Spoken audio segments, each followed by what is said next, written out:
با درود خدمت شما عزیز دلم عزیزم، در خدمت هستم با یک انرژی خوانی دیگه از سری انرژی خوانی های فال تاروت آدم و حوا. موضوع این لحظه انرژی خوانی ما این هستش که اگر طرف احساسیت از ذهنت بیرون نمیره و میخوای بدونی آیا او هم به تو فکر میکنه یا نه، حتما این انرژی خوانی رو نگاه کن. من عزیز، با نام و یاد خداوند و یاری کائنات انرژی خوانیمون رو آغاز میکنیم. آمین که کائنات هر آنچه که پنهان هست بر شما عزیز دلم همکنون و در همین لحظه آشکار کنه. آمین. ولی مخفی کاری این فرد رو داره نشون میده، مخفی کردن یه سری از احساساتشو و احساس میکنه که بعضی ها دشمنی کردن و باعث شدن رابطه شما خراب بشه و یک تفاهم توافقی که بین شما بوده رو اینها با اون دشمنی کردنشون از بین بردن. و اینکه خیلی مصر هست این فرد که یه سری شرایط رو برگردونه و شرایط قبل رو داشته باشه با شما. بله، و احساس میکنه که بهش تهمت زدن، بدگویی کردن، پشت سر او حرف زدن، پشت سر شما حرف زدن و یه خورده افکار منفی رو وارد رابطه شما کردن. ولی عزیز دلم ببینیم کائنات چه مسئله میخواد آشکار کنه دیگه. خیلی تلاش میکنه این روز و احساس میکنه که خیلی اختلاف ها به میون اومده، دعواها شده، حرفایی که نباید زده میشه زده میشده شده. و مسئله دیگری که در کائنات بهش اشاره میکنه، فکر میکنه که یه خورده حالت نشستن، بی حرکت بودن، تنبل بودن، تنبلی رو داره به وضوح بهش اشاره میکنه، یا بی احساس بودن، بلا تصمیم بودن این فرد و از یه طرفم شلوغ بودن ذهن این فرد رو داره بهش اشاره میکنه. انرژیش تحلیل رفته و احساس میکنه که اگر به سمت شما هم بخواد حرکتی انجام بده، شاید شما پذیرای او نباشید. به این هم حتی فکر میکنه.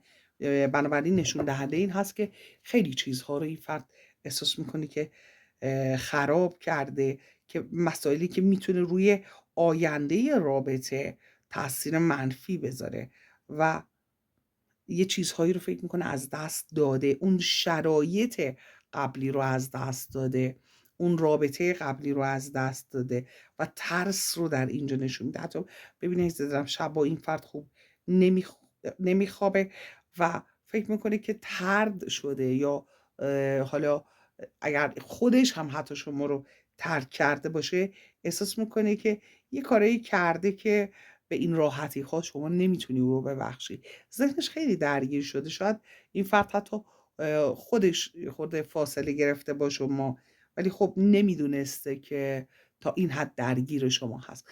یک کارایی هم که کرده که اصلا عذاب وجدان داره این فرد. میگه وجدان عذاب وجدان هم داره. یعنی که فکر میکنه یه چیزایی رو خراب کرده که درست کردنش خورده سخت هست. از اینکه فکر میکنه، بله فکر میکنه. حتی داره کائنات میگه چه فکرهایی توی ذهن این فرد نسبت به شما هستش. بله، میگه که انگار که منتظر یه فرصت هستش، منتظر هستش که شرایط تغییر کنه و اه، تمکین کردن، این که حالا با هم بودن، با هم ارتباط گرفتن، منتظر یه فرصتی برای آشتی کردن هستش این فرد. و میخواد یه خورده انگار که فکر میکنه دور و بر شما شلوغ هست یا فکرهای مختلف تو سر شما هستش. منتظر این هستش که یه فرصتی به وجود بیاد تا توی اون فرصت بتونه توانایی های خودش رو نشون بده، بخواد بیاد و خودی نشون بده، بخواد بیاد و شرایط رو میخواد در واقع به سنج بعد حرکت کنه. منتظر شرایط خاصی هستش.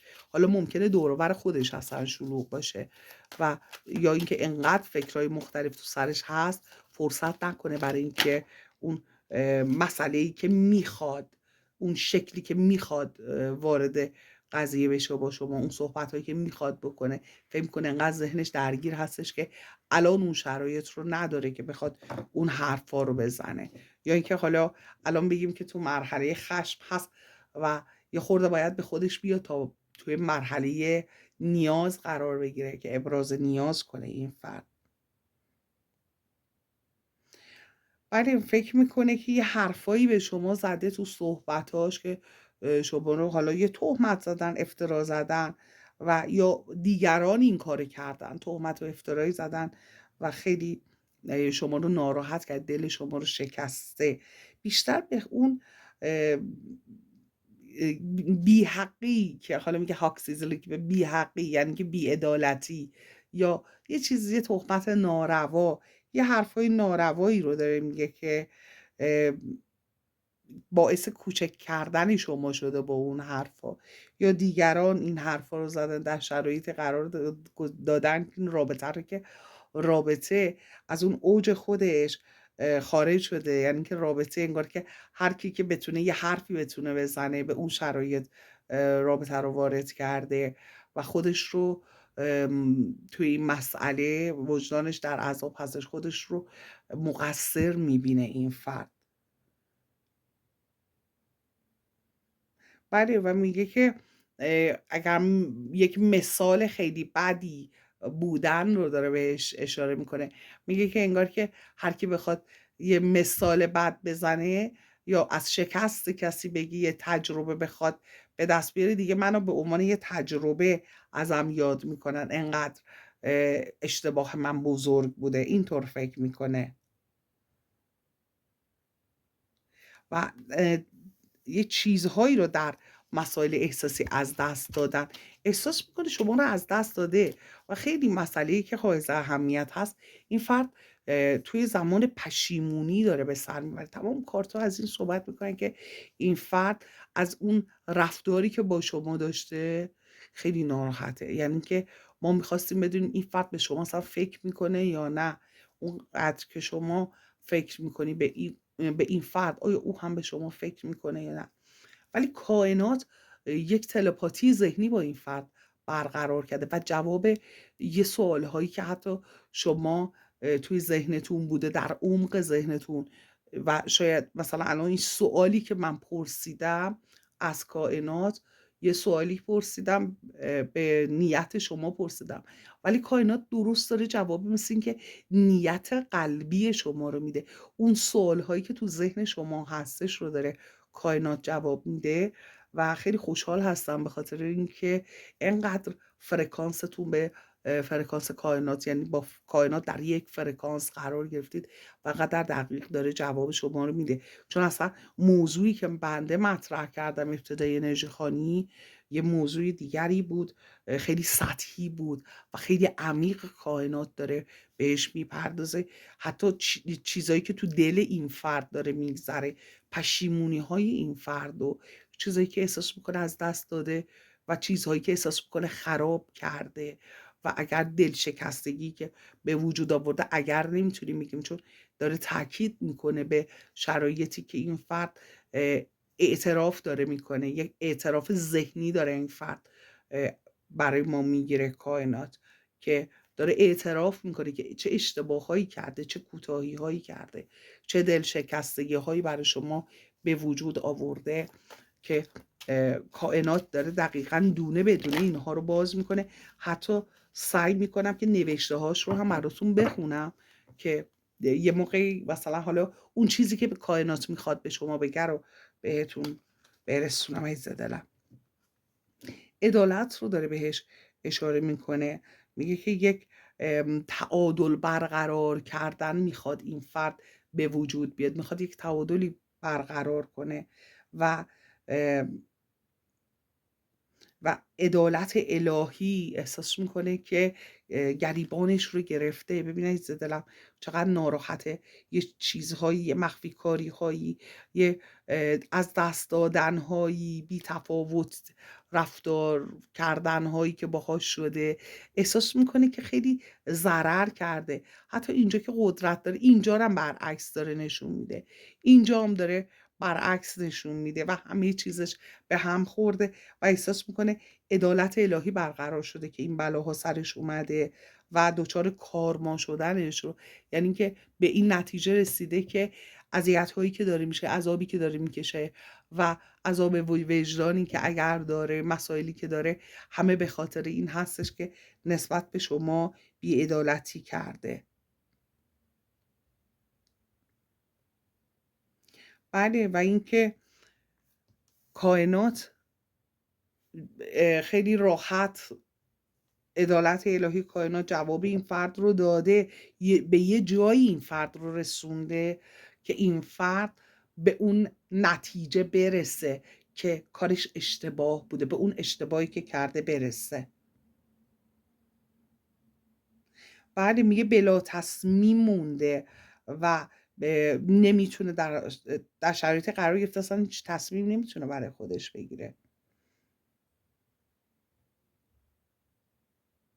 و میگه که فرصت‌هاش رو این فرد انگار با تنبلیایی که کرده فرصت‌هاش رو از دست داده. به طور مثال تلاش‌هایی که میتونسته برای رابطه انجام بده، اون تلاش‌ها رو نکرده و استرس داره تو این روزها و زیر فشارهای روحی بسیار شدیدی هستش.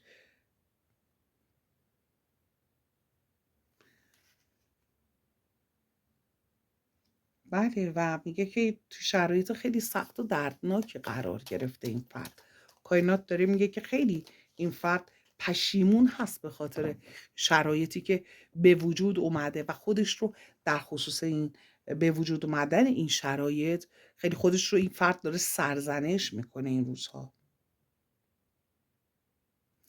ولی و منتظر هستش یه فرصت، یه شانس دوم، یه شانس دیگه بهتره بگیم، و یک فرصت جدید رو میخواد.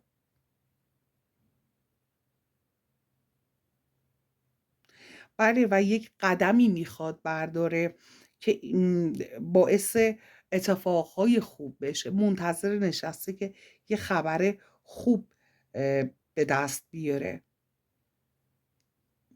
و اون از اون تجاربش بتونه استفاده کنه، یعنی این تجربی که به دست آورده رو بتونه حالا اه، رابطه رو گرمتر کنه، یا شانسی به دست بیاره که بتونه از این تجربه استفاده کنه و اون اشتباهاتش رو جبران کنه به قول معروف.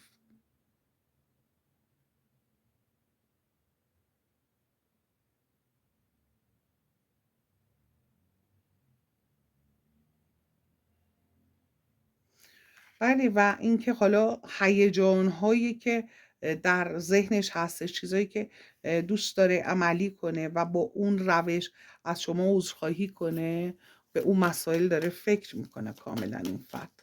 چیزی هستش که کائنات داره بهش اشاره میکنه در اینجا. وابستگی‌هاش، بله، و اون وابستگی هایی که داشته نسبت به حالا رفتارهای اشتباهی که داشته و نسبت به اونها حالا وابسته عادت داشته، اون عادت های بعدش رو بذاره کنار تا از این شکست هاش دور بیفته، یعنی که این شکست ها رو بزنه کنار رو بتونه یک رابطه سازنده و خوبی داشته باشه و بتونه دقت داشته باشه نسبت به رابطش، اهمیت بده به رابطش و اینکه حالا فکر میکرده فقط او هست که مهم هست توی رابطه. به این مسئله رسیده که این یک بیعدالتی، حقسزلی، بیعدالتی است، بیحقی هستش در حق شما و میخواد جبران کنه. خیلی روی جبران کردن.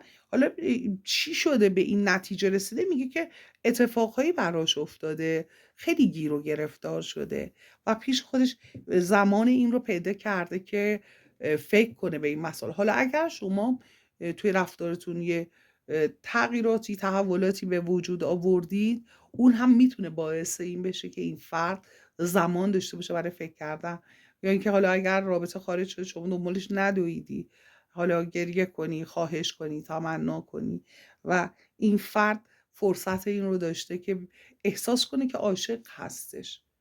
شاید شما انقدر بیض و بپاش احساسی کردی نسبت به این فرد که این فرد اصلا فرصت نداشته بفهمه عاشق شما هست و این فرصت الان به وجود اومده.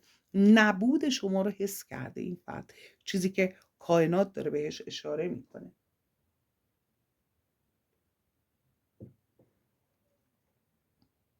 بله، احساس میکنه دشمنی کردن، ببخشید دلم، احساس میکنه دشمنی کردن بعضیا و همش روی افترا، همش روی تهمت، همش روی مسائلی از این قبیل و جدایی به وجود اومده و احساس میکنه که فرد یا افرادی انتقام گرفتن یه جوری اینجوری، به این شکل بعضی انتقام گرفتن یا بعضی از روی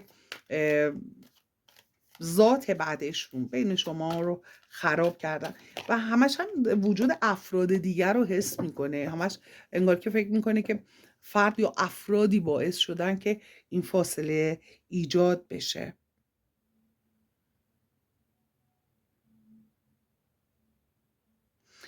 بله، و احساس میکنه که اگر بخواد به سمت شما حرکت کنه و جبران بخواد بکنه خیلی چیزا درست میتونه بشه و وفور نعمت، فراوانی، انگار که درها به فراوانی و برکت رو داره بهش اشاره میکنه، انگار خیلی درها به روی او بسته شده و فکر میکنه که باید یه دلسوزی هایی برای شما میکرد، یه جاهایی که شما در رنج بودی باید دلش برای شما میسوخته و انگار که یه خورده ظالمانه رفتار کرده و الان فرصت براش پیش اومده که به اون مسائل پی ببره و بخواد اون اشتباهش رو جبران کنه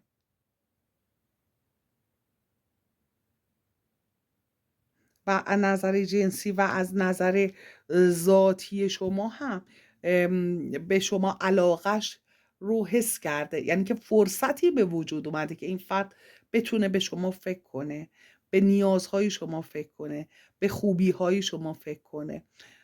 حالا این اتفاقایی که براش افتاده و میخوام بدونم که از دک جنیان میخوام بپرسم، میخوام بدونم این اتفاقات چی بوده، چی شده یه دفعه اینقدر متحول شده، یه دفعه همه این اتفاق براش افتاده. حالا چیزی که ما انرژی که میگرفتیم این بود که کارما، دچار کارما شده، ولی میخوام جواب دقیق رو میخوام بدونم که تو چه اتفاقی برای این فرد افتاده که یه دفعه به همه این مسائل به این شکل فکر کرده.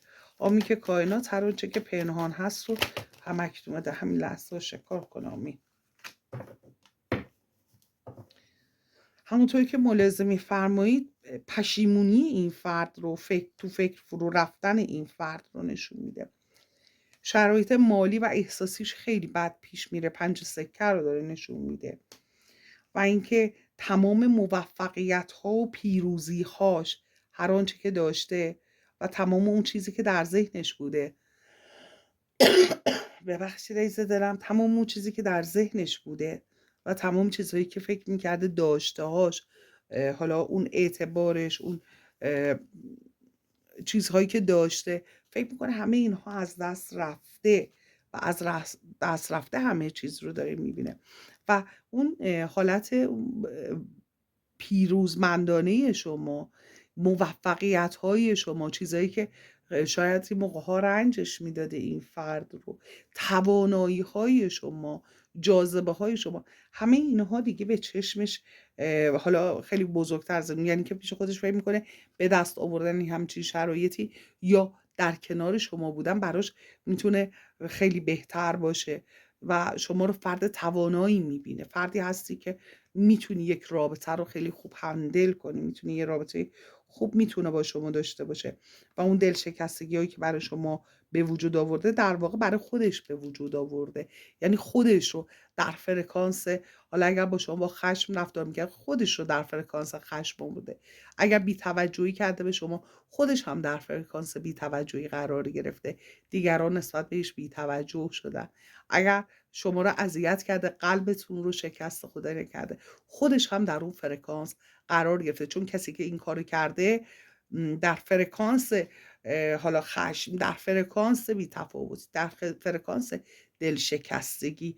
کسی که داره دل یکی دیگر رو میشکنه یعنی چی؟ یعنی وارد یک فرکانس خاصی شده، یه تاکتیک خاصی به خرج داده، یه انرژی خاصی رو استفاده کرده.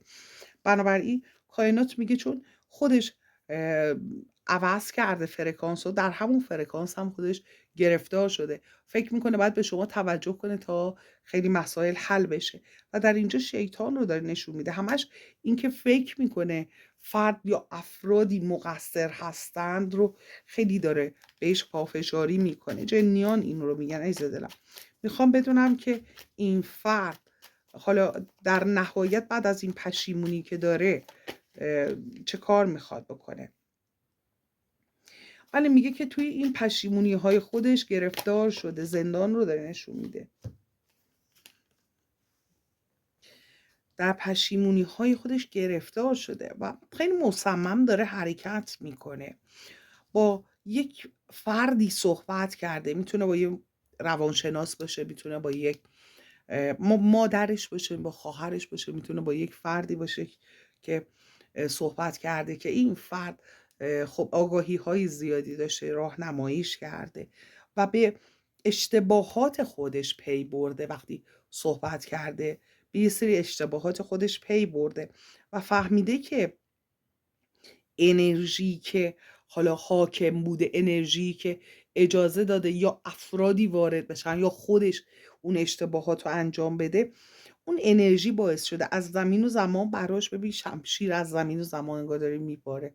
یعنی حالا مشکلاتی که از هر طرف به سوی خودش روانه شده رو حس میکنه و احساس میکنه که تو شرایط قرار گرفته که بله به خاطر ندونم کاری هاش، به خاطر اینکه یه خود خودخواهانه رفتار کرده.